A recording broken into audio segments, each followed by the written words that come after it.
Rama pergi bukan hanya membawa sebuah koper, ia pergi membawa masa depan yang telah ia janjikan untuk perempuan yang paling mencintainya. 7 tahun lalu, ia meninggalkan Sari yang sedang hamil tanpa satu pun penjelasan, mempercayai kebohongan yang tidak pernah ia mau pertanyakan. Hari ini ia kembali, tapi jangan salah sangka. Pria kaya yang turun dari mobil pick-up mewah itu tidak datang untuk meminta maaf. Ia datang untuk sesuatu yang seharusnya tidak bisa dibeli dengan uang. Dan apa yang akan ia temukan di balik pintu kayu itu akan mengubah hidupnya selamanya. Kisah-kisah kami telah melakukan perjalanan jauh. Dari mana kamu menonton hari ini? Bagikan bersama kami di kolom komentar. Rama meninggalkan perempuan yang sedang hamil itu, tanpa menatap matanya, tanpa mendengar apa yang ingin ia katakan. Ia mengambil koper, melemparnya ke kursi penumpang mobil pick-up, dan pergi begitu saja, seperti orang yang menutup tagihan yang tidak mau ia bayar. Sari berdiri mematung di ambang pintu, perutnya yang 4 bulan masih nyaris tidak terlihat di balik celemek. Ia tidak berteriak, tidak berlari mengejar, hanya memandangi debu merah yang diterbangkan mobil pick-up itu di jalan tanah hingga lenyap di cakrawala. Semua bermula dari sebuah amplop. Rama baru pulang dari pertemuan dengan Hendra, mitra sekaligus sahabat kepercayaannya. Tergeletak di teras rumah, ada sebuah amplop. Di dalam amplop itu ada foto-foto, pesan-pesan yang dicetak, semuanya tersusun sangat rapi, sangat terorganisir untuk terlihat seperti kebenaran. Sari bersama pria lain. Sari ingin merampas tanah keluarga. Sari berkhianat. Rama melempar amplop itu ke meja dapur tanpa berkata sepatah pun. Sari datang dari kebun sayur dengan tangan yang masih kotor oleh tanah, melihat bahan-bahan itu tercecer, dan langsung mengerti apa yang sedang terjadi. Rama, ini tidak benar. Kamu harus mendengarku. Aku sudah cukup mendengar, katanya tanpa memalingkan wajah ke arahnya. Kamu bahkan belum menatapku. Tatap aku dan katakan bahwa kamu percaya foto-foto ini. Ia menatap sedetik, lalu mengalihkan pandangan ke jendela. Aku melihat apa yang aku lihat. Kamu melihat apa yang seseorang letakkan di depanmu agar kamu lihat. Keheningan. Jenis keheningan yang terasa berat di dada dan tidak membiarkan napas keluar dengan benar. Sari mengenal keheningan itu. Itu adalah keheningan keangkuhan Rama. Ketika ia masuk ke tempat itu, tidak ada percakapan, tidak ada argumen, tidak ada bukti yang cukup. Keangkuhan lebih tinggi dari akal sehat. Kamu pergi karena selembar kertas? Tanyanya. Aku pergi karena aku kehilangan kepercayaan. Kamu tidak pernah punya kepercayaan. Kamu hanya punya kenyamanan. Rama mengambil koper yang sudah siap di kamar.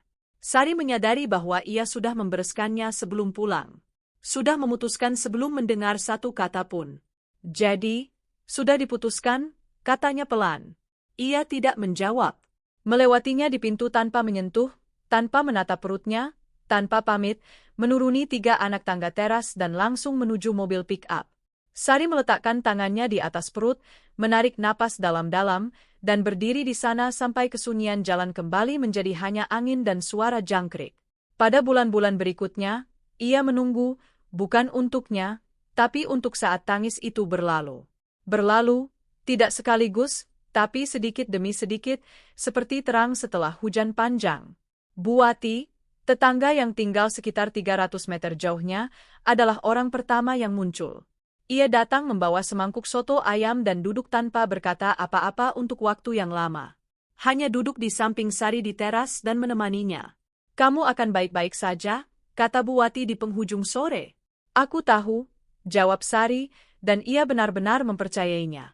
Di Surabaya, Rama tidak menoleh ke belakang. Setidaknya itulah yang ia coba lakukan. Hendra sudah memiliki langkah berikutnya yang terencana. Tanah murah, uang investor, pertumbuhan cepat. Rama terjun sepenuhnya karena pekerjaan adalah satu-satunya hal yang ia tahu gunakan untuk tidak berpikir. Tapi ada malam-malam ketika ia terbangun di tengah kesunyian apartemennya di Surabaya dan menatap langit-langit, tanpa bisa benar-benar memahami apa yang ia rasakan. Bukan rindu, katanya pada diri sendiri.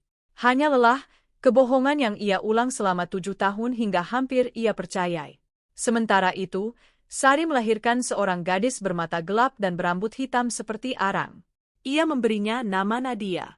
mendaftarnya dengan nama keluarga yang sama, karena nama itu miliknya sama seperti milik siapapun. Gadis itu tumbuh di antara deretan pohon jagung, ayam-ayam yang berkeliaran bebas di halaman, dan bau tanah basah setelah hujan. Tumbuh mendengar ibunya bernyanyi sambil bekerja. Tumbuh tanpa mengetahui nama ayahnya, tapi tahu bahwa ibunya tidak pernah menangis di depannya. Dan ketika suatu hari gadis itu bertanya, menatap Sari dengan mata yang persis sama dengan mata Rama, "Bu, aku punya ayah." Sari tidak mengalihkan pandangan. Ia menjawab dengan suara teguh seperti orang yang sudah melatih jawaban itu 1000 kali. "Ada, suatu hari nanti kamu akan mengenalnya." Ia hanya tidak tahu bahwa hari itu lebih dekat dari yang ia bayangkan. Uang datang dengan cepat, terlalu cepat bagi orang yang tidak terbiasa. Rama sudah berusia 45 tahun, 3 ladang atas namanya, sebuah ruang rapat dengan pemandangan ke pusat kota Surabaya, dan sebuah ponsel yang tidak berhenti bergetar. Ia memiliki segalanya yang diimpikan seorang pria ambisius ketika ia masih muda dan tidak punya apa-apa. Hanya saja kini ia memilikinya dan impian itu tidak memiliki rasa yang ia harapkan. Pagi-pagi sekali, bahkan sebelum matahari menghangatkan aspal, ia sudah berdiri, kopi hitam tanpa gula, sama seperti biasanya. Ia duduk di teras apartemen dan memandangi kota terbangun di bawah sana, mobil-mobil kecil seperti semut, lampu-lampu gedung yang padam satu persatu. Ia adalah pria sukses. Semua orang bilang begitu. Hendra datang ke rapat dengan berbicara keras, menepuk bahu Rama, memperkenalkannya kepada para investor seolah-olah itu adalah pencapaian pribadinya. "Ini orangnya. Keluar dari pedesaan Jawa Tengah tanpa apa-apa dan lihat di mana ia sekarang." Rama tersenyum. Senyum yang tepat di waktu yang tepat. Itu juga sudah ia pelajari. Tapi ketika rapat berakhir dan lorong menjadi kosong, ia menghembuskan napas melalui bibirnya, seperti orang yang melepaskan beban yang dibawanya sepanjang hari. Bisnis berkembang karena ia bekerja seperti sedikit orang yang bekerja. Bangun sebelum semua orang, tidur setelah semua orang. Belajar tentang tanah, irigasi, pasar biji-bijian, logistik. Mempelajari semua yang perlu dipelajari untuk tidak bergantung pada siapapun, atau setidaknya itulah yang ia pikir. Yang tidak ia pelajari adalah cara melihat ke dalam dirinya sendiri. Ada sebuah foto di sudut paling dalam laci meja kerjanya. Ia sendiri tidak bisa mengatakan mengapa tidak ia buang. Itu adalah foto kecil, diambil bertahun-tahun lalu, saat acara syawalan kampung di pedesaan. Sari mengenakan kebaya merah dengan motif bunga putih. Ia sedang tertawa karena sesuatu yang dikatakan seseorang. Tawa itu adalah tawa orang yang tidak berpura-pura. Rama menyimpan foto itu tanpa sengaja di dalam dokumen lama. Suatu hari ia menemukannya secara tidak sengaja dan menatapnya lebih lama dari yang seharusnya. Lalu ia menutup laci itu. "Apakah kamu baik-baik saja?" Sekretarisnya bertanya suatu sore, mengetuk pintu kantor dengan pelan. "Baik," jawabnya tanpa mengangkat mata dari spreadsheet. "Pak Hendra menelepon, katanya akan terlambat untuk rapat jam 3. "Tidak apa-apa, beritahu aku ketika ia tiba." Sekretaris itu keluar. Rama membiarkan pandangannya tertahan di layar komputer, tapi ia tidak membaca apapun. Ia sedang memikirkan sesuatu yang Hendra komentari beberapa minggu sebelumnya, hampir sambil lalu, hampir tanpa sengaja. Area di pedesaan Jawa Tengah itu sedang naik nilainya. "Sayang sekali mantan kamu masih memegang sebidang tanah itu di ujung dunia sana." Rama tidak merespons apapun, tapi informasi itu tertinggal, menempel di sudut pikirannya seperti duri yang tidak selalu menyakiti, tapi menyakiti ketika kamu paling tidak menduganya. Beberapa hari kemudian, ia meminta timnya untuk menarik catatan properti pertanian di wilayah Magelang. Itu adalah proyek baru, sebuah ekspansi yang telah Hendra rancang di atas kertas dengan angka-angka yang indah dan proyeksi yang optimis. Agar berhasil, dibutuhkan sebidang tanah tertentu yang menghubungkan dua area yang sudah dibeli. Tanpa itu, proyek tidak bisa berjalan. Ketika laporan tiba, Rama menelusuri daftar pemilik dengan jarinya hingga berhenti di sebuah nama, Sari. Ia menatap nama itu untuk beberapa saat, lalu menutup laporan, bangkit dari kursi, dan berjalan ke jendela. Di bawah sana, kota berjalan dengan ritme seperti biasa. Macet, klakson, orang-orang yang tergesa-gesa. Rama tidak sedang memikirkan kota itu, Ia sedang memikirkan berapa lama waktu telah berlalu. 7 tahun, seumur hidup penuh dengan pekerjaan dan kesunyian. Dan kini namanya muncul dalam spreadsheet bisnis, seolah-olah masa lalu telah memutuskan untuk mengetuk pintu tanpa pemberitahuan. Ia kembali ke meja, membuka laporan lagi, membaca data properti dengan cermat, seperti ia membaca dokumen lainnya. Tanah itu kecil, tapi berada tepat di tempat yang dibutuhkan. Dari sudut pandang bisnis, solusinya sederhana. Pergi ke sana, buat penawaran yang adil, tanda tangani dokumen, dan kembali. Sari kemungkinan sedang membutuhkan uang. 7 tahun sendirian di pedesaan, dengan properti kecil. Nilai yang akan ia tawarkan tinggi, jauh di atas harga pasar. Ia pasti akan menerima. Rama yakin akan hal itu. Ia meminta asisten untuk memesan tiket dan menyewa mobil. Tidak menceritakannya kepada Hendra. Ia bilang akan menyelesaikan urusan pribadi. Dan ia pun pergi, tanpa membayangkan apa yang akan ia temukan di ujung jalan itu. Jalan tanah dimulai tepat setelah SPBU di pintu masuk kota. Rama mengenal jalan itu. Sudah melewatinya ratusan kali bertahun-tahun lalu, ketika kehidupan lebih sederhana dan masalah-masalah masih muat dalam sebuah percakapan di teras. Sekarang ia mengendarai mobil sewaan yang mahal, dengan AC yang dingin dan kursi kulit, dan jalan itu tetap sama saja. Lubang di tempat yang sama, tikungan tajam dekat sungai kecil, bau rumput basah yang masuk melalui celah jendela. Ia tidak memberitahu bahwa ia akan datang. Ia pikir itu lebih baik. Kunjungan tanpa pemberitahuan lebih cepat, lebih langsung. Datang, bicara, tawarkan, selesaikan, tanpa basa-basi, tanpa bertele-tele. Proyek yang Hendra rancang ambisius, sebuah area produksi terintegrasi dengan penyimpanan sendiri dan koridor logistik langsung menuju jalan raya. Angka-angkanya bagus, para investor sudah memberikan sinyal ketertarikan. Hanya kurang sebidang tanah itu agar proyek masuk akal di peta. Tanpanya, koridor tidak bisa terhubung. Dan tanpa koridor itu, biaya transportasi naik begitu tinggi sehingga keuntungan menyusut menjadi kurang dari setengahnya. Rama sudah belajar menyelesaikan masalah seperti ini. Kenali simpulnya, langsung ke sana, urai, tanpa drama. Hanya saja kali ini simpul itu punya nama. Ia menghentikan mobil di bahu jalan tanah yang padat dan membuka peta di ponselnya. Properti itu berada sekitar 2 km dari sana, sebuah area lebih dari 15 hektar menurut catatan. Kecil untuk standar agribisnis, cukup untuk membekukan seluruh proyek. Rama menatap keluar jendela. Langit bersih, biru kuat khas pedesaan Jawa Tengah di awal sore. Seekor sapi merumput di sisi lain pagar. Seekor elang berputar tinggi di atas sana, tanpa terburu-buru sama sekali. Ia menarik napas dalam-dalam dan kembali mengemudi. Dalam perjalanan, ia mengatur dalam pikiran apa yang akan ia katakan, tanpa basa-basi. Ia akan mengatakan bahwa ia sedang mengembangkan bisnis ke wilayah itu, bahwa propertinya berada di jalur proyek, bahwa nilai yang ditawarkan adil, bahkan murah hati, hingga ia bisa menggunakan uang itu untuk memulai kembali di tempat lain dengan lebih banyak kenyamanan. Itu adalah penawaran yang masuk akal. Siapapun yang berpikiran sehat akan menerimanya. Rama tidak memikirkan hal lain. Tidak memikirkan bagaimana keadaannya. Tidak memikirkan waktu yang telah berlalu. Tidak memikirkan kata-kata yang mereka tukarkan terakhir kali mereka bertemu. Ia memikirkan proyek, memikirkan angka-angka, memikirkan tanda tangan di kontrak. Pintu masuk properti itu muncul di tikungan jalan yang landai, sebuah pintu kayu sederhana dengan papan nama logam kecil yang dipasang di palang. Ladang Fajar. Rama menghentikan mobil, menatap papan nama kecil itu selama beberapa detik. Nama itu baru. Ketika ia pergi, properti itu tidak punya nama. Itu hanya ladang keluarga Sari, seperti yang semua orang menyebutnya.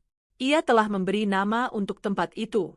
Ia turun dari mobil, membuka pintu gerbang, dan kembali mengemudi perlahan menyusuri jalan kecil di dalam. Di kedua sisi, tanaman jagung. Baris-barisnya lurus, tanah terawat baik, tanpa gulma yang menyerang di antara tanaman. Ini bukan ladang yang besar, tapi tertata dengan kepedulian yang bisa dilihat dari jauh. Di ujung jalan, rumah itu.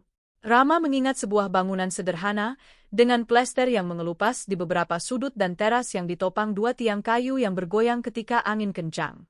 Kini, Rumah itu dicat putih dengan detail kuning muda. Teras telah dibangun ulang, dengan lantai semen yang dipoles dan sebuah bangku panjang dari kayu gelap yang bersandar di dinding. Ada pot-pot tanaman di kedua sisi pintu, bunga-bunga merah yang ia tidak tahu namanya. Ia mematikan mesin. Kesunyian ladang datang sekaligus. Jangkrik, angin di daun-daun jagung, seekor anjing yang menggonggong 2 kali di belakang sana dan berhenti. Rama duduk di mobil sejenak, tidak tahu persis mengapa. Ini hanya sebuah negosiasi. Ia sudah melakukan ratusan negosiasi yang lebih rumit dari ini. Sudah duduk di depan para bankir, investor, pengacara dan tidak pernah merasakan beban di dada seperti yang ia rasakan sekarang. Ia membuka pintu mobil dan turun. Bau itu datang sebelum segalanya. Tanah, jagung segar, dan sesuatu yang tidak bisa ia kenali. Sebuah bau yang berasal dari rumah, dari teras, dari tempat khusus di dunia itu. Sebuah bau yang ia kenal. Ia datang untuk berbisnis. Ia yakin akan hal itu. Hanya saja kakinya semakin berat di setiap langkah menuju pintu. Dan sebelum ia sampai ke teras, ia mendengar suara dari samping rumah, suara kecil, nyaring, riang, suara seorang anak. Gadis itu berlari di antara deretan jagung dengan sebuah tongkol di tangannya. Rama berhenti di tengah jalan, menatap tanpa benar-benar mengerti apa yang ia lihat.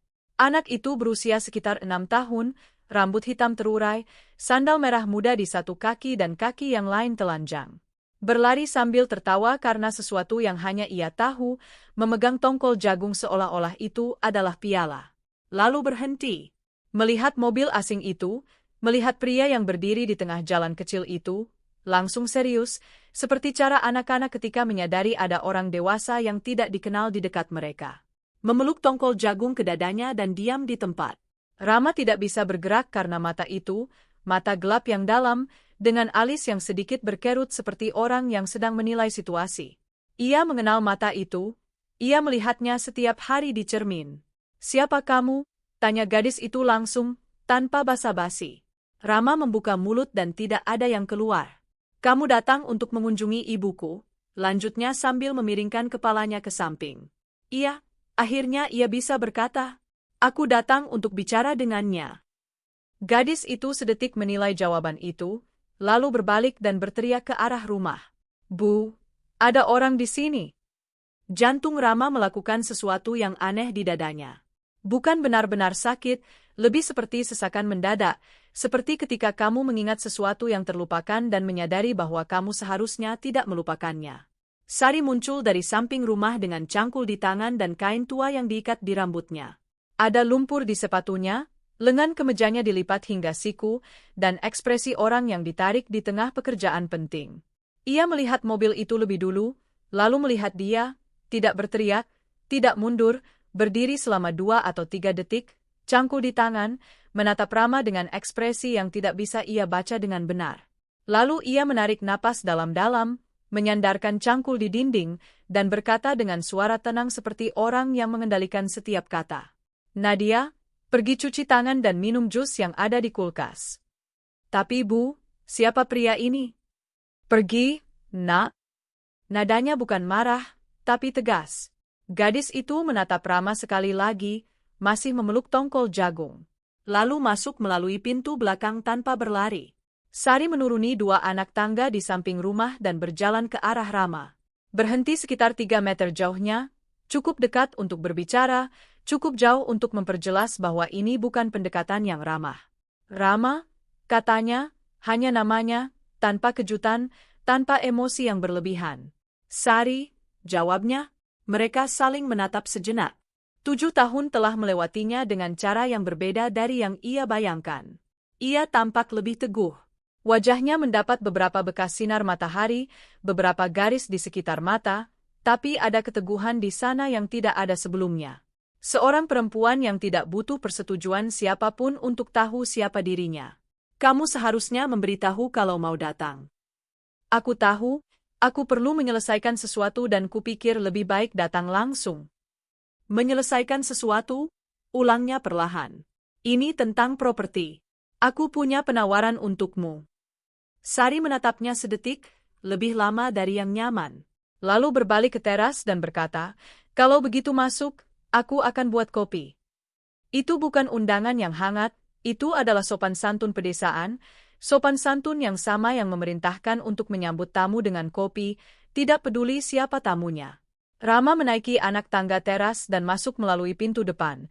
Bagian dalam rumah memiliki bau kayu dan tanah yang sama, tapi bersih, tertata rapi, dengan jenis kepedulian yang tidak datang dari uang, melainkan dari perhatian. Sebuah rak dengan beberapa buku anak-anak. Sebuah gambar anak yang ditempel di dinding dengan selotip. Vas bunga melati di atas meja dapur. Rama berdiri di tengah ruang tamu, tidak tahu harus meletakkan tangannya di mana. Dari lorong terdengar suara air mengalir, gadis itu mencuci tangannya, seperti yang ibunya perintahkan. Sari meletakkan teko kopi di kompor dan berbalik membelakanginya sejenak. Ketika berbalik, ia menyilangkan lengannya dan bertanya langsung, "Apa penawarannya?" Rama membuka mulut untuk menjawab, tapi sebelum kata pertama keluar, Nadia muncul di pintu dapur dengan segelas jus di tangan, rambutnya masih berantakan, kaki telanjangnya masih tanpa sandal. Ia menatap Rama dengan mata yang persis matanya dan bertanya tanpa basa-basi sama sekali, "Kamu ayahku?" Rama hanya bisa menatap gadis itu tanpa bisa menjawab. Nadia berdiri di pintu dengan segelas jus di tangan, menunggu jawaban dengan santainya seperti orang yang menanyakan nama anjing yang tidak dikenal. Tanpa drama, tanpa rasa takut, hanya rasa ingin tahu yang jujur di matanya. Sari bergerak lebih dulu, berjalan mendekati putrinya, berlutut di depannya, dan berbicara dengan suara pelan. "Ingat yang ibu bilang, suatu hari kamu akan mengenal ayahmu." Gadis itu mengangguk. Hari itu sudah tiba, tapi sekarang ibu perlu bicara dengannya dulu. "Baik, kamu makan snack di kamar dulu, nanti kita bicara bersama." Nadia menatap Rama 1 detik lagi, lalu menatap ibunya. "Dia mirip dengan foto itu," katanya. Sari memejamkan mata setengah detik, menarik napas, lalu mencium kening putrinya. "Pergi, nak." Gadis itu pergi. Langkah-langkahnya menghilang di lorong dan sebuah pintu tertutup perlahan di ujung sana. Sari berlutut di lantai sejenak, membelakangi Rama. Ketika berdiri dan berbalik, wajahnya tenang, tanpa air mata, tanpa kemarahan yang terlihat, hanya keteguhan yang ia perhatikan sejak ia tiba. "Dia punya fotoku," kata Rama. Suaranya keluar lebih pelan dari yang ia maksudkan. "Aku memberikannya untuknya, agar ia tahu dari mana ia berasal," jawab Sari, kembali ke kompor. "Duduklah." Rama duduk di kursi kayu yang bersandar di meja dapur. Teko kopi mulai mendidih. Sari berdiri membelakanginya, tangan bertumpu di tepi wastafel. "Berapa umurnya?" tanyanya, meskipun sudah tahu jawabannya. 6. Ulang tahun ke-6-nya bulan Maret. Maret, 9 bulan setelah Juli. Rama menghitung tanpa sengaja, cepat, otomatis, dan hitungan itu tepat. Sari berbalik dengan 2 cangkir kopi dan meletakkan 1 di depannya. Duduk di sisi lain meja, melingkupi cangkirnya sendiri dengan kedua tangan, seolah-olah butuh kehangatan itu. "Kamu datang untuk bicara soal tanah," katanya. "Kalau begitu bicaralah, Rama. Bicaralah soal tanah. Nanti kita lihat yang lainnya." Ia menatap cangkirnya, lalu menatapnya. "Aku punya proyek ekspansi di wilayah ini. Aku butuh sebidang tanah yang menghubungkan 2 area yang sudah kubeli. Propertimu berada tepat di jalur itu. Aku datang untuk mengajukan penawaran pembelian." Sari tidak berkata apa-apa, hanya mendengarkan. "Nilainya bagus, di atas harga pasar. Kamu bisa menggunakan uang itu untuk membeli area yang lebih besar di tempat lain, dengan infrastruktur lebih baik, lebih nyaman untukmu dan untuk anak itu." Keheningan. Sari memutar cangkirnya perlahan di antara jari-jarinya. "Kamu datang ke sini," katanya perlahan. "Setelah 7 tahun, tanpa kabar, tanpa menanyakan apakah aku masih hidup, tanpa mau tahu bahwa ada seorang anak yang tumbuh besar di dalam rumah ini, untuk membeli tanahku." Itu bukan pertanyaan, itu adalah konfirmasi yang diucapkan keras, jenis yang dilakukan seseorang untuk memastikan ia mengerti dengan benar. Rama membuka mulutnya, menutup, membuka lagi. "Sari, apa yang terjadi di antara kita?" "Apa yang terjadi di antara kita adalah pilihanmu," katanya tanpa meninggikan suara. "Kamu menerima amplop berisi kertas dan foto. Tidak bertanya apa-apa, tidak menunggu apa-apa, tidak mau mendengar apa-apa. Kamu membereskan koper bahkan sebelum menunjukkan kepadaku apa yang ada di dalam amplop itu. Rama terdiam. Aku mencoba bicara, lanjutnya. Kamu bilang kamu sudah cukup mendengar. Ingat itu? Ingat? Jadi kamu tahu bahwa bukan pengkhianatan yang membuatmu pergi, tapi pilihan. Kopi mendingin di dalam cangkir-cangkir itu, tidak satu pun dari mereka yang meminumnya. Rama menatap vas bunga melati di tengah meja. Menatap gambar anak yang ditempel di dinding, goresan lilin berwarna yang tidak beraturan, sebuah rumah kuning, dua sosok, satu tinggi dan satu kecil. Di bawahnya, dalam huruf-huruf anak-anak yang masih belum mantap, belajar menulis. Aku dan ibu, hanya dua sosok. Siapa yang melakukannya? Tanyanya tiba-tiba. Siapa yang menyusun semua itu? Sari mengangkat matanya ke arahnya. Hendra, katanya, mitra kepercayaanmu. Ia butuh agar kamu pergi dari Jawa Tengah dengan amarah yang cukup besar untuk tidak menoleh ke belakang. Dengan kamu di Surabaya dan tanpaku di tengah-tengah, ia punya akses bebas ke bisnis-bisnis itu. Rama merasakan perutnya berbalik. Kamu punya buktinya? Aku tidak butuh bukti. Aku mengerti saat itu juga, tapi kamu tidak akan percaya bagaimanapun juga. Ia mengatakan itu tanpa kepahitan, hanya dengan kejujuran langsung dari seseorang yang sudah memproses semuanya sejak lama. Rama menatapnya, melihat bekas sinar matahari di wajahnya, tangan-tangan yang kapalan melingkupi cangkir, perempuan yang bertahan, membesarkan seorang anak, membangun sebuah properti, dan tidak pergi meminta pertanggungjawaban kepada siapapun. Sari, kamu tidak perlu minta maaf sekarang, Rama, katanya. Kamu seharusnya minta maaf 7 tahun yang lalu. Sekarang, yang ada adalah seorang anak yang bertanya apakah kamu ayahnya, dan kamu harus memutuskan apa yang akan kamu lakukan dengan itu. Dari lorong, suara langkah kaki telanjang yang ringan mendekati pintu dapur. Nadia muncul di ambang pintu dengan gelas jus yang sudah kosong di tangan dan matanya langsung menuju Rama. Kalian sudah selesai bicara? Sari menatap putrinya dan tersenyum singkat. Belum, sayang, tapi kamu boleh masuk. Nadia masuk ke dapur dengan gelas kosong masih di tangannya dan langsung meletakkannya di wastafel, seolah-olah itu adalah hal yang paling wajar di dunia. Lalu berdiri bersandar di meja, menatap Rama dengan ekspresi serius anak-anak yang ingin memahami sesuatu, tapi belum punya semua kata-kata untuk bertanya. Rama tidak tahu harus menatap kemana. Menatap gadis itu terlalu berat. Menatap Sari berat dengan cara yang berbeda. Kamu mau jus lagi? Tanya Sari kepada putrinya. Tidak, sudah kenyang, jawab Nadia, lalu berbalik ke Rama. Kamu tinggal jauh? Ia berkedip. Aku tinggal di Surabaya. Surabaya dekat? Tidak, sekitar 900 km dari sini.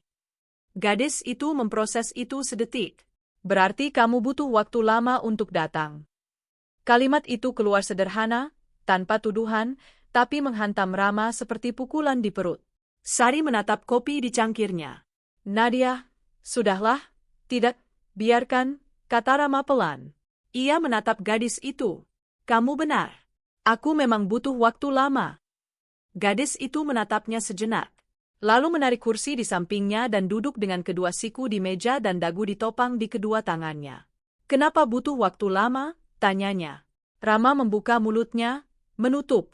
Bagaimana menjelaskan kepada anak 6 tahun bahwa ayahnya pergi karena keangkuhan, bahwa ia percaya pada kebohongan karena itu lebih mudah daripada mempercayai, bahwa ia memilih kemarahan daripada bertanya. Aku tersesat di jalan, katanya akhirnya. Nadia memikirkan itu beberapa detik. Seperti waktu aku pergi memetik bunga di ladang dan pergi terlalu jauh dan ibu jadi khawatir. Rama merasakan tenggorokannya sesak. Seperti itu, jawabnya. Ibu selalu menjemputku kalau aku tersesat, kata gadis itu dengan sangat serius. Tapi kamu sudah besar, tidak ada yang menjemputmu. Sari bangkit dari kursinya perlahan dan pergi ke jendela, berdiri membelakangi keduanya, menatap halaman di luar. Bahunya tegak, terkontrol, tapi Rama melihat tangannya menggenggam tepi wastafel. Tidak ada, katanya kepada gadis itu. Makanya butuh waktu lama. Nadia terdiam sejenak, lalu bertanya, kamu akan pergi lagi? Pertanyaan itu menggantung di udara dapur. Rama menatap Sari, yang masih membelakanginya. Lalu menatap gadis itu, mata gelap yang menunggu jawaban jujur. Aku belum tahu, katanya, tapi aku datang ke sini. Itu sudah berbeda dari yang kulakukan dulu. Gadis itu menilai jawaban itu dengan cermat, lalu mengangguk, seolah-olah ia merasa itu masuk akal. Sari berbalik dari jendela. Nadia, pergi ambil buku gambarmu dan duduk di teras sebentar, ya? Aku dan ayahmu masih perlu bicara. Gadis itu turun dari kursi tanpa protes, tapi di pintu dapur ia berhenti dan berbalik ke Rama. Kamu suka jagung? Tanyanya. Ia tidak mengerti sedetik. Suka? Kita tanam jagung di sini, katanya dengan kebanggaan yang besar dan tulus dalam suaranya. Aku yang bantu. Lalu pergi. Suara langkahnya menghilang di lorong dan pintu teras terbuka lalu tertutup. Sari berdiri di tengah dapur, lengan bersilang, menatap Rama. Dia seperti itu sepanjang waktu, kata Sari langsung. Bicara apa yang ia pikirkan tanpa basa-basi. Dia luar biasa, kata Rama, dan mengatakannya dengan ketulusan yang tidak ia rencanakan, yang begitu saja keluar. Sari tidak langsung menjawab. Berjalan ke meja, duduk lagi, dan menatap cangkir kopi yang sudah benar-benar dingin. Rama, kamu datang ke sini untuk membeli tanahku. Aku perlu kamu memahami sesuatu sebelum pembicaraan apapun tentang itu. Aku mendengarkan. Aku membesarkan anak itu sendirian, tanpa tunjangan, tanpa kunjungan, tanpa telepon, tanpa apapun. Bukan karena aku ingin menyembunyikannya darimu, tapi karena kamu pergi dan tidak menoleh ke belakang. Aku tidak mengejarmu karena itu bukan kewajibanku untuk membuktikan apapun kepada siapapun. Aku tahu. Kamu tidak tahu, katanya dengan tenang. Kamu pikir kamu tahu, tapi kamu tidak ada di sini ketika ia lahir dan tidak ada satupun orang yang menemani di ruangan itu bersamaku. Kamu tidak ada ketika ia demam 40 derajat dan aku mengayuh sepeda ke puskesmas jam 2 pagi karena mobilnya rusak. Kamu tidak ada ketika ia bertanya di ulang tahunnya yang keempat, mengapa semua temannya punya ayah dan ia tidak. Rama menundukkan matanya ke meja. Apa yang kamu lakukan selama waktu itu tidak menghapus apa yang harus aku lakukan, lanjut Sari. Aku tidak mengatakan ini untuk menyakitimu. Aku mengatakannya agar kamu memahami besarnya apa yang tidak ada. Aku mengerti. Kalau begitu pahami juga hal berikut ini. Anak itu bukan alat tukar. Tidak ada negosiasi yang melibatkan dia. Kalau kamu mau menjadi ayah sungguhan, kamu harus membangun itu dari nol, dengan sabar, dengan kehadiran, dengan cara yang ia butuhkan, tanpa terburu-buru, tanpa memaksakan apapun. Dan kamu, tanyanya. Sari mengangkat matanya. Aku adalah ibunya. Selalu seperti itu dan akan selalu seperti itu. Apa yang ada di antara kita dan kamu sudah berakhir 7 tahun lalu di ambang pintu itu. Tidak ada jalan kembali untuk itu. Rama terdiam. Dari teras terdengar suara ringan pensil warna yang bergesekan dengan kertas. Nadia sedang menggambar, tidak peduli dengan beban percakapan yang terjadi di balik dinding. Boleh aku lihat apa yang ia gambar? Tanyanya. Sari menatapnya sedetik. Boleh, katanya. Rama bangkit dari kursinya perlahan, berjalan ke pintu teras, dan membukanya dengan hati-hati. Nadia duduk di bangku kayu dengan buku gambar di pangkuannya, lidahnya sedikit menjulur karena konsentrasi. Ketika mendengar pintu, ia mengangkat buku gambarnya untuk ditunjukkan tanpa diminta. Di atas kertas, 3 sosok yang digambar dengan krayon. 1 tinggi, 1 sedang, dan 1 kecil. Di bawahnya, dalam huruf yang miring dan penuh kebanggaan, aku, ibu, dan ayah. Malam datang terlambat hari itu. Rama tinggal lebih lama dari yang ia rencanakan. Itu bukan keputusan yang disadari, begitu saja terjadi. Nadia menunjukkan seluruh buku gambarnya, lembar demi lembar, menjelaskan setiap coretan dengan keseriusan orang yang sedang mempresentasikan karya penting. Ia mendengarkan setiap penjelasan tanpa menyela satu kali pun. Sari mengamati dari jendela dapur sambil mencuci cangkir-cangkir itu. Ketika matahari mulai tenggelam, Sari muncul di pintu teras dengan kunci mobil di tangannya. Nadia, pergi ganti baju. Kita mau ambil gorengan ke rumah Bu Wati. Boleh aku tunjukkan ladang kepadanya dulu? Tanya gadis itu, sudah menunjuk ke kebun jagung. Sari menatap Rama. Ia diam menunggu jawabannya. Cepat, kata Sari. Sebentar lagi gelap. Nadia melompat dari bangku dan berlari ke arah deretan jagung, tanpa menunggu 2 detik pun. Rama menuruni anak tangga teras dan mengikutinya dalam langkahnya. Gadis itu berlari di depan, melompati batu-batu kecil, menghindari lubang-lubang yang jelas sudah ia hafal di luar kepala. Berbicara tanpa henti. Jagung ini sudah hampir siap. Ibu bilang kalau kelobotnya sudah mulai coklat di atas, sudah waktunya. Kamu tahu itu? Tahu. Kamu juga tanam jagung.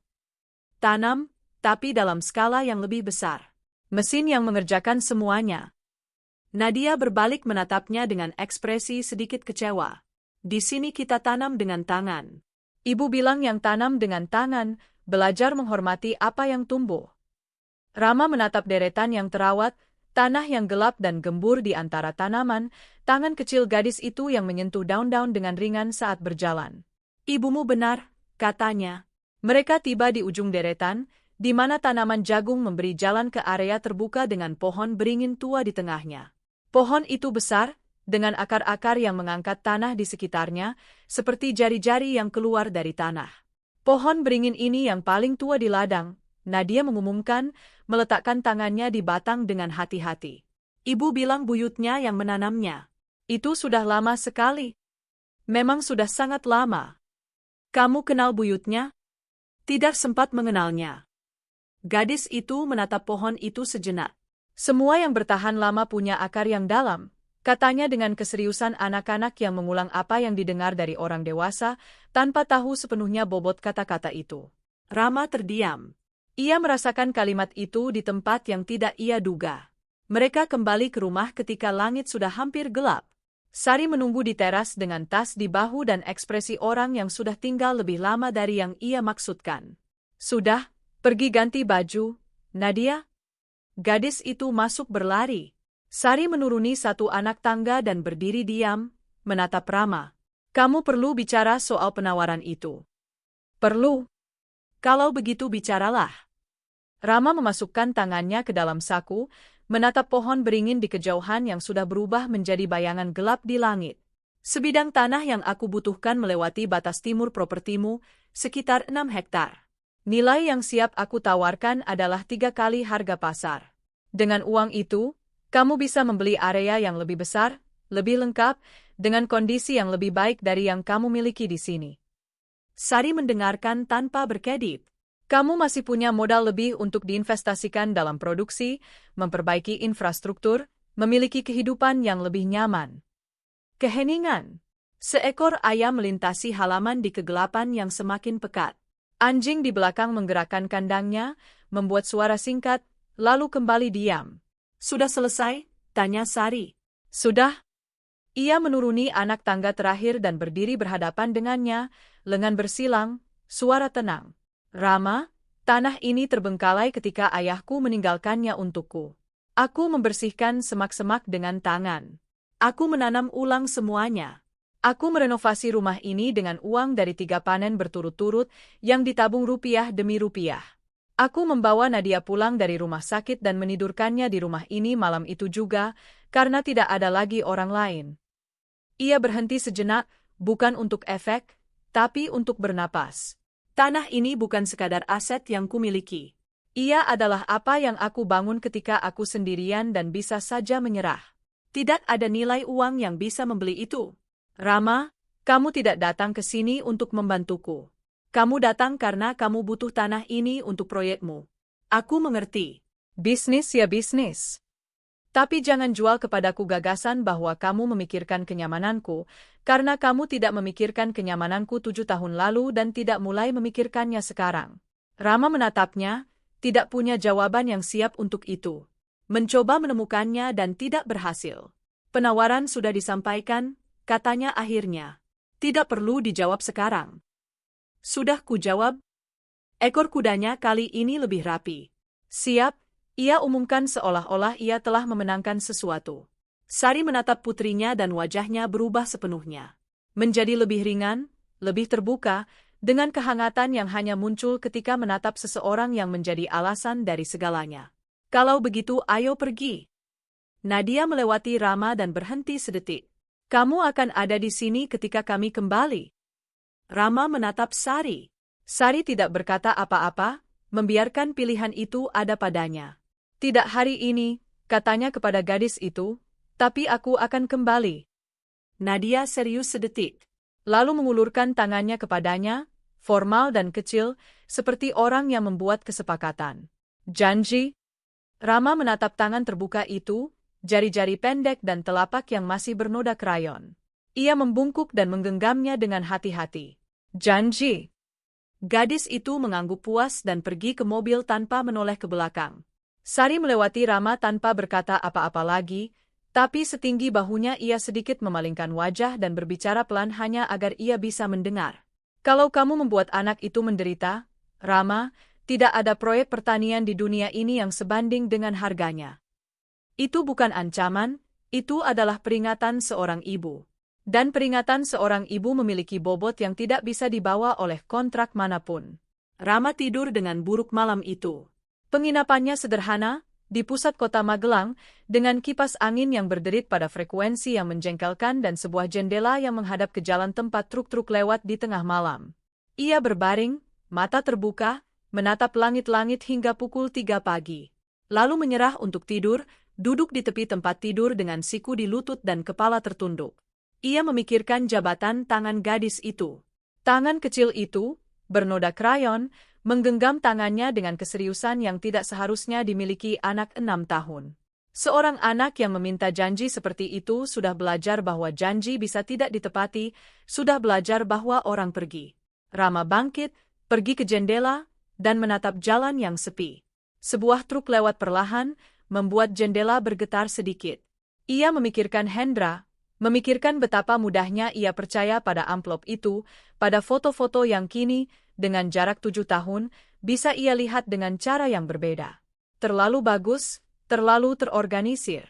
Tidak ada pengkhianatan nyata yang datang dalam amplop dengan bahan yang tersusun sedemikian rapi.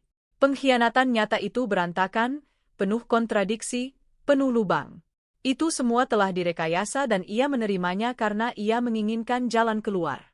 Pikiran itu menyakitinya lebih dari yang lain, karena itu berarti bukan hanya Hendra yang salah. Ia juga salah.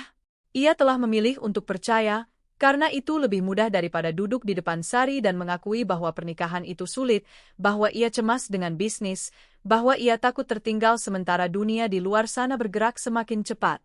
Lebih mudah pergi dengan marah daripada pergi dengan rasa bersalah. Pagi-pagi sekali, bahkan sebelum kopi dari penginapan itu, ia menelepon pengacaranya di Surabaya. Aku butuh kamu menggali semua yang bisa kamu temukan tentang pergerakan kepemilikan usaha kita selama 7 tahun terakhir. Kontrak, transfer, surat kuasa, semuanya. Ada masalah tertentu? Tanya pengacara itu, masih dengan suara orang yang baru bangun. Mungkin ada. Aku ingin melihatnya dulu sebelum memastikan. Ia menutup telepon, memesan kopi di resepsionis penginapan, dan duduk di meja kecil dekat pintu masuk dengan ponsel di tangan, menunggu hari dimulai. Dokumen-dokumen itu mulai berdatangan sepanjang pagi melalui email dalam file yang dipindai, beberapa kualitasnya buruk, yang lain lebih jelas. Rama membukanya satu persatu dengan perhatian penuh yang ia gunakan dalam negosiasi besar ketika setiap koma itu penting. Hampir 3 jam sampai polanya terlihat. Itu halus, tersembunyi dengan baik di dalam lapisan-lapisan dokumen yang sah, tapi ada di sana. Surat kuasa yang ditandatangani pada tanggal yang tidak sesuai dengan rapat yang tercatat, transfer saham yang melewati tanda tangannya, tapi yang tidak ia ingat pernah ia otorisasi secara sadar di tengah paket dokumen besar yang selalu Hendra sajikan dengan tergesa-gesa, dengan mengatakan itu mendesak. Uang yang keluar dari rekening usaha ke perusahaan pihak ketiga yang ketika Rama mencari NIB-nya tercantum nama sepupu Hendra sebagai pemilik saham.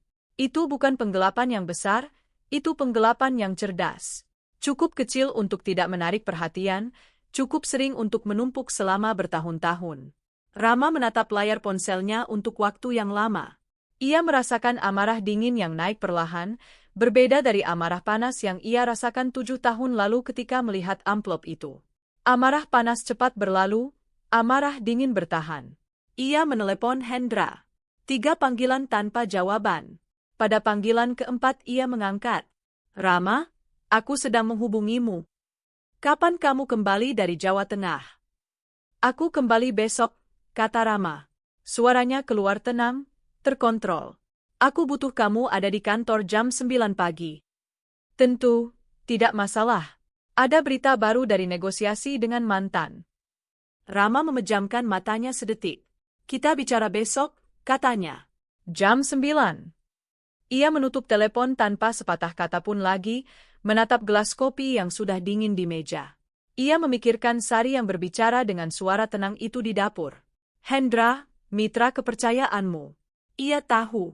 Tahu saat itu juga dan tidak mencari bukti karena tahu ia tidak akan percaya, dan ia benar. Pagi berikutnya, Rama sudah ada di kantor di Surabaya pada pukul 8.45. Ia duduk menunggu di kursinya, dengan dokumen-dokumen terbuka di layar dan sebuah map yang sudah dicetak di atas meja. Hendra tiba pada pukul 9:02 dengan senyum lebar seperti biasanya.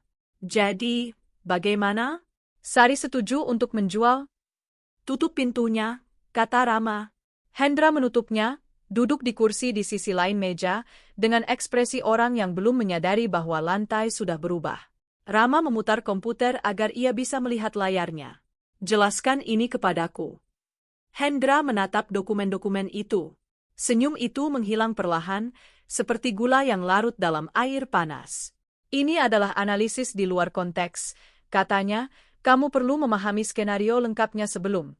Aku memahami skenario lengkapnya, Rama memotong. Butuh 7 tahun untuk memahaminya, tapi aku memahaminya sekarang. 7 tahun lalu, kamu menyusun amplop berisi foto dan pesan palsu dan meletakkannya di depanku karena kamu ingin aku pergi dari Jawa Tengah dengan amarah yang cukup besar untuk tidak bertanya apapun dan memberimu kebebasan penuh di bisnis-bisnis itu. Hendra tidak menjawab. Aku meninggalkan istriku yang sedang hamil karena kebohongan yang kamu buat. Lanjut Rama, suaranya masih terkontrol tapi dengan ketegasan yang memotong. Putriku tumbuh 6 tahun tanpa ayah karena kebohongan yang kamu bangun dalam waktu kurang dari 1 sore. Kamu percaya karena kamu mau percaya, kata Hendra. Dan ada kedinginan yang terkalkulasi dalam jawaban itu. Rama menatapnya. Benar, katanya. Aku percaya karena aku mau. Itu juga kesalahanku, tapi bagianmu tidak akan kubiarkan berlalu. Ia membuka laci meja dan meletakkan sebuah surat di depan Hendra. Pembubaran usaha. Pengacaraku sudah mendokumentasikan semuanya. Kamu punya 48 jam untuk menandatangani atau kita tempuh jalan lain. Hendra menatap surat itu, lalu menatap Rama. Kamu akan kehilangan uang dengan ini. Aku sudah kehilangan sesuatu yang lebih penting, jawab Rama. Pembubaran usaha itu mahal harganya, tidak hanya dalam uang, yang jumlahnya cukup besar. Mahal dalam waktu, dalam energi, dalam malam-malam yang terjaga meninjau kontrak demi kontrak bersama pengacara di telepon. Hendra menandatanganinya setelah 36 jam, bukan karena penyesalan, tapi karena dokumen-dokumen yang Rama miliki cukup untuk mengubah sebuah pembubaran menjadi sesuatu yang jauh lebih buruk baginya. Ketika semuanya selesai dan kertas terakhir ditandatangani, Rama duduk di kantor yang kosong, dengan lampu yang padam, menatap keluar jendela ke hiruk-pikuk di bawah sana. Ia telah kehilangan uang, telah kehilangan mitra yang, terlepas dari segalanya, mengetahui seluk-beluk setiap negosiasi selama 7 tahun terakhir, telah kehilangan struktur yang butuh bertahun-tahun untuk dibangun, tapi ada perbedaan antara malam itu dan malam ketika ia pergi dari pedesaan Jawa Tengah dengan amarah dan sebuah koper di tangan. Malam 7 tahun lalu itu, ia pergi dengan merasa benar. Malam ini, ia tahu persis di mana ia telah salah. Perbedaan itu tidak memperbaiki apapun, tapi itu adalah awal dari sesuatu yang jujur. 3 minggu kemudian, Rama kembali ke Magelang. Kali ini ia memberitahu terlebih dahulu. Ia mengirim pesan singkat kepada Sari malam sebelumnya. Boleh aku mampir besok pagi? Ia menatap layar selama sekitar 10 menit menunggu balasan. Ketika datang hanya 1 baris. Boleh, Nadia akan ada di sini. Ia tiba pukul 9 pagi dengan mobil penuh barang yang ia beli tanpa tahu betul apa yang harus dibawa. Sekotak buku anak-anak yang direkomendasikan pramuniaga toko buku untuk usia 6 tahun. Sebuah permainan konstruksi dari kayu, sebuah bibit tanaman dalam pot kecil dari tanah liat, karena di tengah toko buku ada toko bunga. Dan ia berdiri di sana, menatap tanaman-tanaman itu, tidak bisa pergi dengan tangan kosong. Ketika turun dari mobil, Sari sudah ada di teras dengan kopi di tangan. Ia menatap tas-tas belanjaan dan bibit tanaman itu dan tidak berkata apa-apa. Hanya membuat isyarat ringan dengan kepalanya menunjuk ke pintu. Nadia muncul bahkan sebelum ia sampai ke teras. Berlari dari halaman, dengan kaki telanjang dan rambut terurai. Berhenti 2 meter jauhnya dan menatap tas-tas itu dengan mata membelalak. Apa semua ini? Aku membawa beberapa barang. Untukku? Untukku? Gadis itu menatap ibunya. Sari memberi isyarat halus dengan kepalanya yang berarti boleh. Nadia maju dan mengambil tas yang lebih kecil dengan kedua tangannya, mengintip ke dalamnya, dan mengeluarkan salah satu buku. Nadia, gadis yang menanam bintang, ia membaca perlahan, mengejar suku kata dengan konsentrasi orang yang sedang belajar. Lalu mengangkat wajahnya ke Rama. Kamu yang memilih ini? Mbak di toko buku yang membantu. Ini tentang seorang gadis yang menanam bintang. Buka dan temukan sendiri. Nadia duduk di sana di anak tangga teras dan membuka buku itu di halaman pertama. Rama berdiri di sana, menatapnya membaca dengan tas-tas lain masih di tangannya. Sari menuruni satu anak tangga. Bisa ditaruh di sana, katanya, menunjuk ke bangku teras. Kopi sudah siap. Ia meletakkan tas-tas itu di bangku, termasuk bibit tanaman. Sari menatap pot tanah liat itu sedetik dan masuk. Rama duduk di kursi teras di luar, sementara Nadia terus membaca di anak tangga. Sesekali gadis itu membalik halaman dan bergumam sesuatu kepada dirinya sendiri, menyetujui cerita itu. Sari kembali dengan 2 cangkir, meletakkan satu di depannya, dan duduk di kursi di sisi lain dengan cangkirnya. Bagaimana urusan dengan Hendra? Tanyanya. Selesai. Usahanya dibubarkan. Mahal harganya. Memang mahal. Sari melingkupi cangkirnya dengan kedua tangan. Maafkan aku. Jangan, katanya. Itu memang yang harus dilakukan. Mereka terdiam sejenak. Bukan keheningan yang buruk. Itu adalah jenis keheningan yang ada di antara 2 orang yang sudah mengatakan hal-hal yang sulit dan kini sedang belajar untuk berada di ruang yang sama tanpa itu harus menjadi sebuah pertarungan. Dia menanyakanmu, kata Sari lebih pelan. Rama menatap gadis itu di anak tangga. Apa yang ia tanyakan? Apakah kamu akan kembali? Ia bertanya 3 kali dalam 3 hari yang berbeda. Ia terdiam. Aku tidak tahu bagaimana melakukan ini, katanya akhirnya, dengan kejujuran sederhana, tanpa mencoba terlihat lebih yakin dari yang ia rasakan. Aku tidak tahu bagaimana menjadi ayah dari seorang anak yang tidak mengenalku. Aku tidak tahu seberapa besar langkah yang tepat untuk datang, apa yang harus dikatakan, apa yang tidak. Sari menatapnya. Tidak ada langkah yang tepat, katanya. Ada kehadiran, itu berbeda. Maksudnya? Kehadiran itu muncul, menanyakan bagaimana minggu ini berjalan, mendengarkan seluruh jawaban tanpa menatap ponsel, hadir di penampilan sekolah, meskipun itu hanya 15 menit anak-anak bernyanyi sumbang. Itulah kehadiran. Rama menatap cangkirnya. Aku bisa melakukan itu. Kalau begitu lakukan, katanya sederhana. Nadia mengangkat matanya dari buku. Ayah? Kata itu keluar begitu natural sehingga Rama butuh sedetik untuk menyadari bahwa dialah yang dipanggil. Hei, di sini gadis itu menanam bintang laut di pasir, kata gadis itu, menunjukkan halaman yang bergambar. Itu sungguhan. Bintang laut hidup di laut, tapi dalam cerita bisa sungguhan. Kenapa dalam cerita bisa? Karena cerita punya kebebasan itu. Gadis itu memikirkan itu dengan serius. Keren, simpulnya dan kembali ke buku itu. Sari menatap Rama.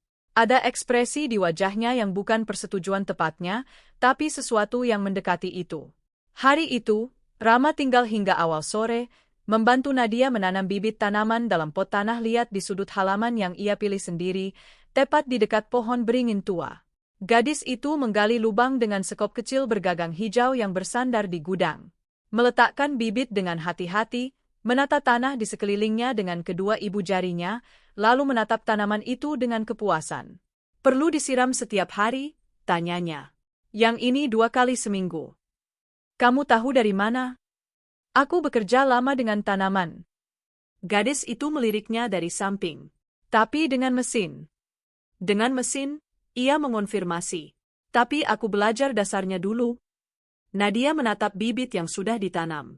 Kita akan lihat dia tumbuh, katanya. Bukan sebagai pertanyaan, tapi sebagai rencana. Rama menatap gadis itu yang jongkok di tanah, lutut yang kotor, rambut yang jatuh menutupi wajahnya. Akan kita lihat, katanya.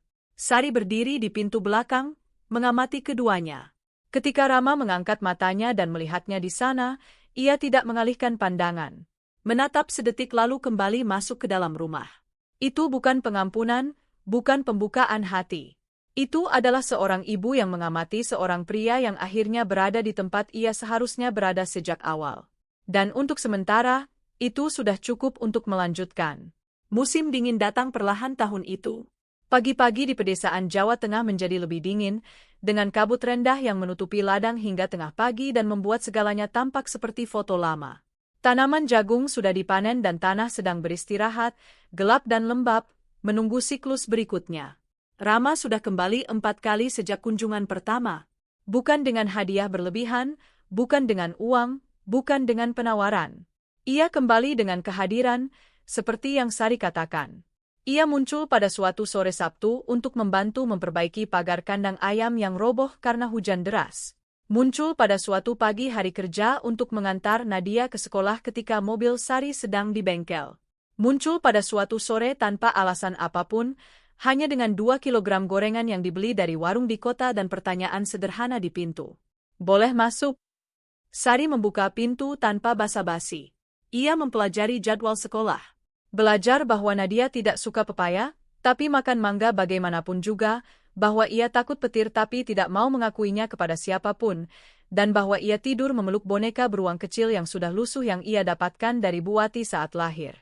Ia belajar bahwa Sari bangun pukul 5:30, bahwa ia meminum kopi pertamanya masih dalam gelap, bahwa ia suka keheningan sebelum pukul 7 pagi, dan bahwa ketika marah ia tidak berbicara, hanya diam dan membereskan sesuatu yang tidak perlu dibereskan. Ia mempelajari semua itu dengan cara yang dipelajari ketika seseorang benar-benar memperhatikan. Pada suatu pagi di bulan Juli, Rama datang tanpa kemeja formal. Celana jeans, kemeja kotak-kotak lengan panjang, sepatu bot kulit yang sudah terlihat pengalaman kerja nyata. Ia membawa di bak belakang mobilnya beberapa bibit sayuran yang ia beli dari pembibitan di kota, karena Nadia bilang minggu sebelumnya bahwa ia ingin menanam wortel dan ia menyimpan itu dalam ingatannya. Nadia sudah menunggu di pintu gerbang ketika ia tiba, seolah-olah ia hafal jadwalnya. Bawa wortelnya, ia berteriak bahkan sebelum ia mematikan mesin. Bawa. Aku sudah gali tempat untuk menanam. Biar aku lihat apakah tempatnya bagus. Ia mengambil tangannya dengan santai, tanpa berpikir, dan menariknya ke arah halaman. Rama membiarkan dirinya ditarik. Sari berada di sisi rumah, merapikan penyangga tanaman merambat yang tumbuh miring.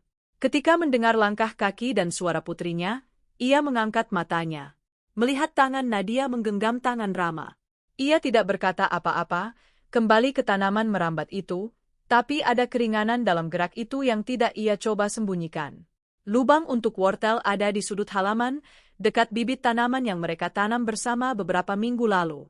Bibit itu sudah tumbuh beberapa sentimeter, kokoh di tanah yang gelap. Kamu lihat dia sudah tumbuh. Nadia menunjuk dengan bangga. Lihat, kelihatannya bagus. Aku siram Senin dan Kamis, seperti yang kamu bilang. Tidak pernah lupa sekalipun. Kalau begitu, kamulah yang membuatnya tumbuh. Gadis itu menatap tanaman itu dengan kebanggaan yang sunyi, jenis kebanggaan yang tidak butuh penonton. Mereka menghabiskan seluruh pagi itu menanam bibit wortel. Nadia menggali dengan sekop kecil. Rama mengatur jarak tanam. Ia menutupnya dengan tanah dan menekan perlahan dengan telapak tangannya. Mereka bekerja dengan sinkronisasi yang tidak pernah diajarkan, yang muncul perlahan, kunjungan demi kunjungan, sore demi sore. Buati muncul di tengah pagi dengan setoples dodol yang ia buat sehari sebelumnya. Berdiri di pintu gerbang, menatap keduanya yang jongkok di tanah, lalu masuk perlahan tanpa memanggil. Sari datang menyambut tetangga itu di teras. Pemandangan yang indah, kata Buati pelan, menatap ke halaman. Iya, jawab Sari. Hanya itu? Kamu baik-baik saja? Sari menatap putrinya dan pria itu, jongkok di tanah sejenak. Baik, katanya. Dan itu benar. Bukan kebahagiaan orang yang sudah semua masalahnya selesai. Itu adalah kedamaian orang yang telah membangun apa yang perlu dibangun dan tidak berutang penjelasan kepada siapapun. Buati menggenggam lengannya dengan tangan tua dan kapalan yang pernah memegang tangan Sari di malam rumah sakit 6 tahun lalu. Tidak perlu berkata apa-apa lagi. Di awal sore, ketika matahari sudah tinggi dan halaman berbau tanah basah dan wortel yang baru ditanam, Sari memanggil keduanya untuk makan siang. Meja sudah tersaji dengan 4 piring. Rama berhenti di pintu dapur ketika melihat itu. Sari sedang membelakanginya, mengaduk panci di kompor. "Silakan duduk," katanya, tanpa berbalik. Ia duduk. Nadia duduk di sampingnya, masih dengan tanah di kukunya yang coba ia bersihkan, menggosok satu dengan yang lain tanpa banyak keberhasilan. "Kamu perlu cuci tangan," kata Rama. "Sedang coba?" "Dengan air lebih efektif." Gadis itu menatapnya dengan ekspresi orang yang menerima informasi yang jelas tidak diperlukan. Bangkit dan pergi ke wastafel. Sari tersenyum membelakangi putrinya. Itu senyum cepat dan samar, tapi ada di sana. Mereka makan siang bertiga bersama Buati yang menemani di sudut, lebih banyak berbicara daripada makan, menceritakan kisah-kisah lama dari pedesaan yang membuat Nadia tertawa dengan tawa terbuka anak-anak yang tertawa dari seluruh tubuh. Rama menatap putrinya yang tertawa dan tidak mencoba menyembunyikan apapun di wajahnya. Setelah makan siang, Nadia minta untuk menunjukkan buku tulis baru sekolahnya kepadanya. Mereka duduk di bangku teras, lembar demi lembar, ia menjelaskan setiap tugas, ia mendengarkan dengan keseriusan yang layak ia dapatkan. Sari mencuci piring, mendengar suara keduanya dari luar melalui jendela yang terbuka. Ketika selesai, ia mengelap tangannya dengan kain lap dan berdiri sejenak, bersandar di wastafel. Tidak ada romansa di sana, tidak ada janji untuk memulai kembali. Ada seorang anak berusia 6 tahun yang menunjukkan buku tulis sekolahnya kepada ayahnya dengan kebanggaan orang yang akhirnya punya seseorang untuk ditunjuki. Dan ada seorang perempuan yang membangun segalanya sendiri dan tidak butuh validasi siapapun untuk tahu betapa berharganya dirinya. Sari pergi ke pintu teras dan berdiri di ambang pintu. Rama sedang membantu Nadia menulis namanya di buku tulis baru dengan tulisan yang lebih bagus, tangan besar di atas tangan kecil, menuntun pensil itu perlahan. Nadia mengangkat buku tulis itu untuk ditunjukkan kepada ibunya. "Jadi bagus, Bu. Ayah yang ngajari." Sari menatap tulisan di buku tulis itu, menatap Rama. Ia tidak berkata apa-apa, tidak meminta persetujuan, tidak menunggu pujian, hanya menatap putrinya dengan ekspresi pria yang akhirnya memahami apa yang sungguh-sungguh penting. Sari berdiri di ambang pintu 1 detik lagi, lalu berbalik dan pergi mengambil kopi. Karena tamu yang baik layak mendapat kopi, dan karena beberapa kisah tidak berakhir dengan pelukan atau ciuman atau rekonsiliasi. Mereka berakhir dengan seorang pria yang belajar menulis nama putrinya dengan hati-hati pada suatu sore musim dingin, di bangku kayu sebuah ladang yang pernah ia coba beli dan yang kini ia pahami tidak akan pernah menjadi miliknya, tapi yang menyimpan di sudut kecil halamannya sebuah tanaman yang telah ia bantu tumbuh. Dan itu, untuk sementara, lebih dari yang ia layak dapatkan dan lebih dari yang ia harapkan. Pendengar yang budiman, tahukah kamu, aku di sini berpikir, tidak semua orang punya kesabaran untuk mendengarkan cerita seperti ini sampai akhir, dengan tenang. Jika kamu bertahan bersamaku, itu karena ada sesuatu dalam keheningan Sari atau keras kepalanya Rama yang menyentuh suatu tempat di dalam dirimu, bukan? Aku menulis setiap baris cerita ini dengan memikirkan bagaimana kehidupan kita dibentuk oleh pilihan-pilihan yang sulit itu. Kita menatap Sari dan jauh di dalam diri kita melihat sedikit dari diri kita sendiri.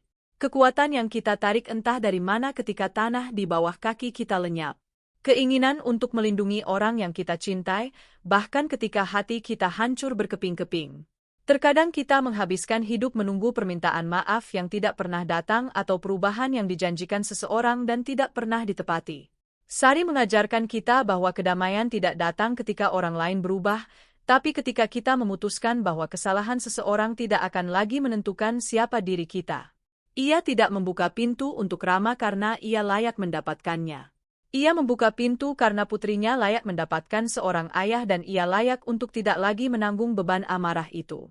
Jika kamu pernah harus memulai dari nol, jika pernah menatap jalan yang kosong dan harus membangun jalanmu sendiri, rasakan pelukanku sekarang.